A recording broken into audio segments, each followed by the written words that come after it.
with a Senator update, as people keep asking. Lots of interest in this car. Last video you saw I was dropping it off to get paint, so now bonnet painted, grille repaired and painted, bar repair and painted, and spoiler and rear bar both repaired and repainted. So she's looking good as new now. It's about to get a detail today, like a really good detail. I'm gonna get dints and touch-ups done. There's a few dints around it, and I don't know if you can notice, but it has the wheels off my VN on it, as the factory wheels are off to get repairs done to them and repainted and then put back on the car with brand new tyres. It's looking a bit like a drag car at the moment. Got the Mickey Thompsons on the back. Interior is still out. The old trusty is still in here. So that's where the old Senator's at the moment. I will keep updating everyone as things happen, don't worry. Now, probably one of the most asked questions in the last few videos is what paint I use to do all the suspension stuff. So this is it. Rust-Oleum motor spray, acrylic lacquer, and I use satin black. It's held up pretty good on everything I've done so far, but always prime or etch prime before you do any stuff with bare metal.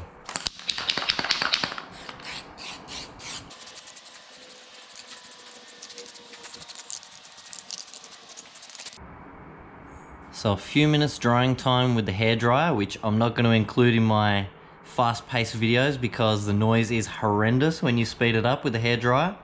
So now onto this top coat, which I've also heated up the can, which I've found actually increases the pressure in the can and makes it spray a lot better, which does make sense when you think about it.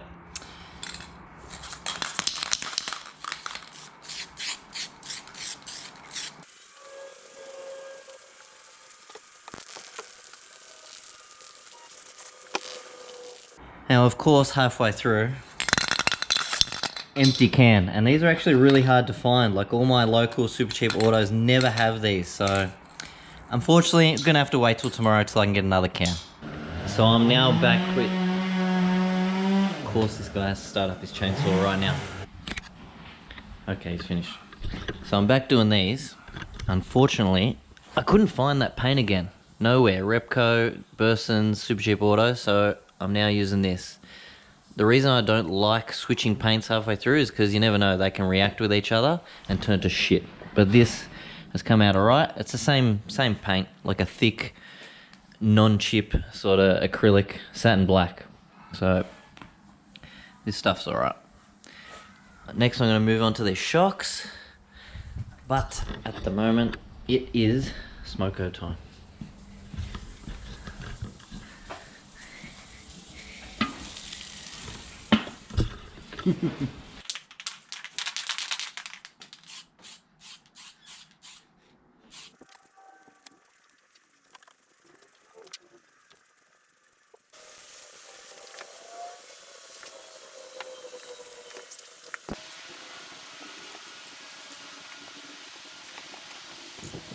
So this is everything going back in the front end. End links were new, so keeping those. Has new wheel bearings and hubs, so leaving those. Has new bump stops and shock boots, so leaving those. These look alright, they span alright, the rubbers are good. Have new bushes for these. K-frame has bushes in them that are new. So all that stuff's staying. Got new springs for the front to raise the front a bit, so these are SLs instead of the SSLs that were in the front. Everything being repainted, like etch primed, painted, a lot of layers to try and keep the chips away. I cleaned up these dust shields as they were cut pretty average for the VT brakes. Got new sway bar D-bushes.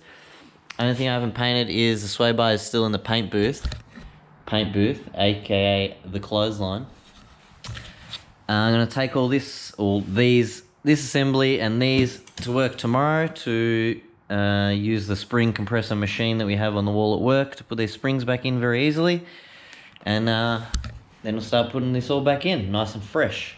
Alright, so we now have the SLs put onto my shocks, all painted up nice and clean, brand new springs.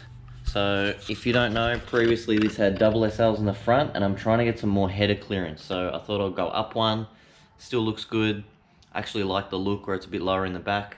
Got some brand new control arms. Now if you remember me saying I was going to paint, re-ball joint and bush these, but for the exact same price you can just buy brand new ones. So I went down that route. I actually haven't even opened these, so I'm hoping they're correct. Yeah, they look right. They'll do the job. So if anyone wants to know, 270 bucks. Road Safe does complete control arms, rebushed, ball jointed, blah blah blah blah. So I'm gonna start putting all this stuff back in. I did put the K-frame in yesterday, which was a mission by myself, getting it in there. I didn't film it because it was an absolute catastrophe. I was actually in here and got it up on jack stands, lifting it up, and then put the bolts in from outside. The missions of working by yourself on cars. Now I have to say I was very, very surprised at last week's video on my daily VZ ute that I'd lowered. That's all I did for the video, and it got really good views. So maybe do some other things to the ute, as people seem to like it. I'm guessing it's the younger crowd, like P-platers with VZs, searching VZ stuff on YouTube as you do. Might do some other stuff on that car as well. Now one thing that someone mentioned in a previous video, which I'll be honest, I forgot to do, and I actually do usually do, is wherever there's a pivot point with bushes and arms and stuff like that, you should always grease them. And I usually grease the bolt as well. I use this Castrol stuff, which I've had forever. It's just with bushes, so it doesn't tear or grab or anything like that, and sort of preserves the bush from getting absolutely destroyed. So whoever pointed that out, I will admit I forgot to do it on those rear arms, those rear trailing arms I did, so I'm going to pull those back out and grease them, because I really don't want to have to do those again.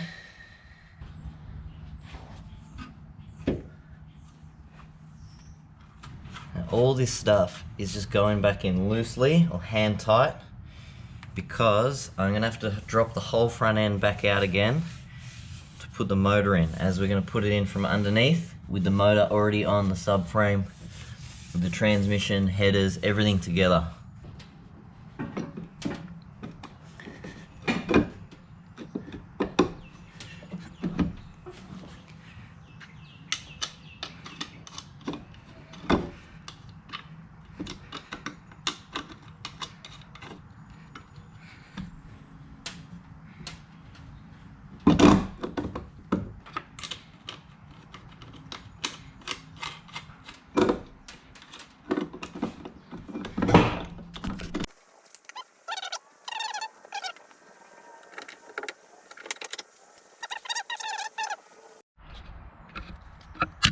So I learnt the hard way that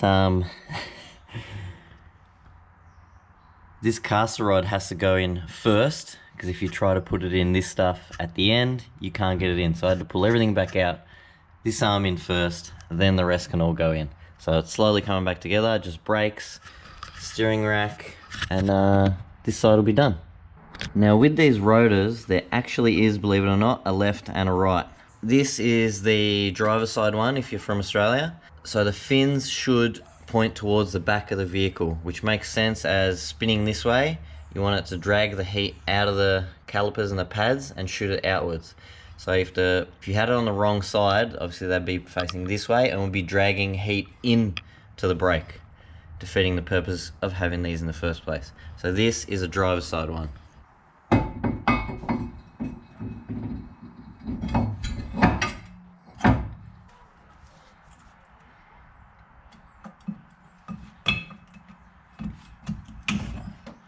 So happy that these calipers aren't red anymore.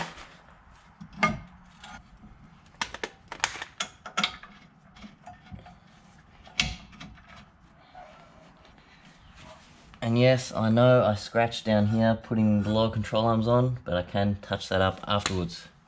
Don't stress.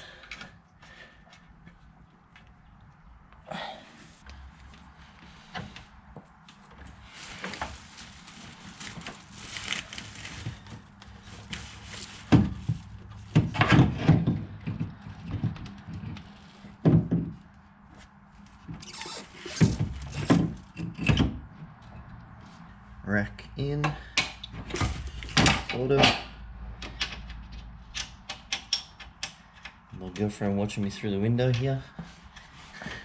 As I said, everything's just going back in loosely as most of it is coming back out again when we put the motor in.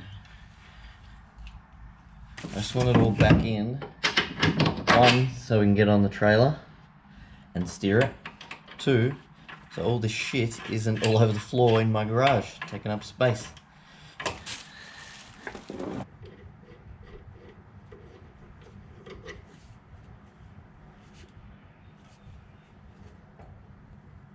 Oh Jesus, so tight.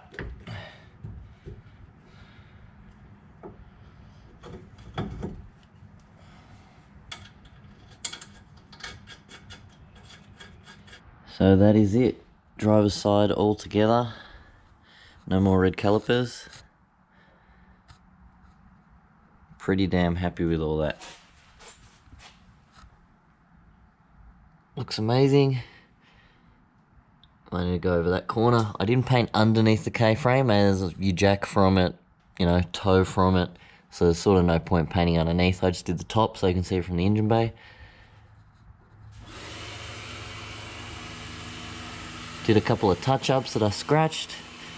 Now I haven't fitted that brake line up because this is all going to come back out, as I've said about 50 times.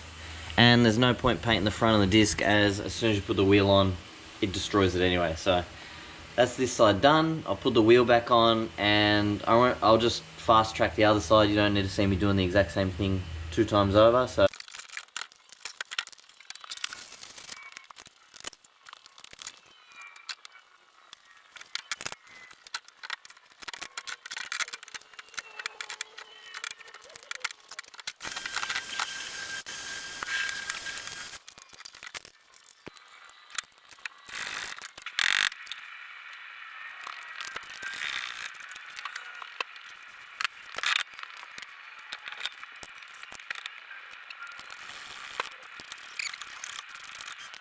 and that's it for this side as well. A little bit of red there where I had a cable tied up hanging, so I'll touch that up. Everything else all good. Nice and clean. I might pull these plastic guard liners out. And I don't know what to do with those. I know whether to paint them, but because they're flexible, when you flex them, all the paint will just chip off, so I don't know. Maybe just give them a good clean. It's a shame that this had mud flaps on it at some point. There's freaking holes everywhere. I think I might, there's all overspray in here, so I might give that a clean as well, but anyway, it's looking very good in here now.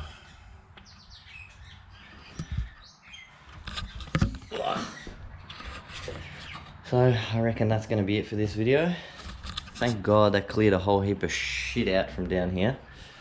I left the sway bar off because there's no point. It's just going to have to come back off, as you can't drop it all together with the K-frame as it bolts to the body. So I can finally put this car back on the ground for the first time in like a month.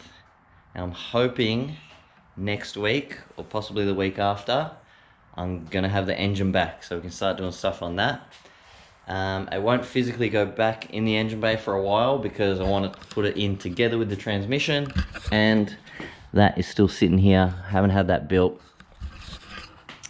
so it's still going to be a while off till this car's ready. Weather's shit all the time anyway, so it doesn't really matter. And I've got the Evo to drive and the sick ute that everyone seems to love. I'm puffed out. Anyway, I'm gonna go relax on this beautiful day now, and see you guys next week.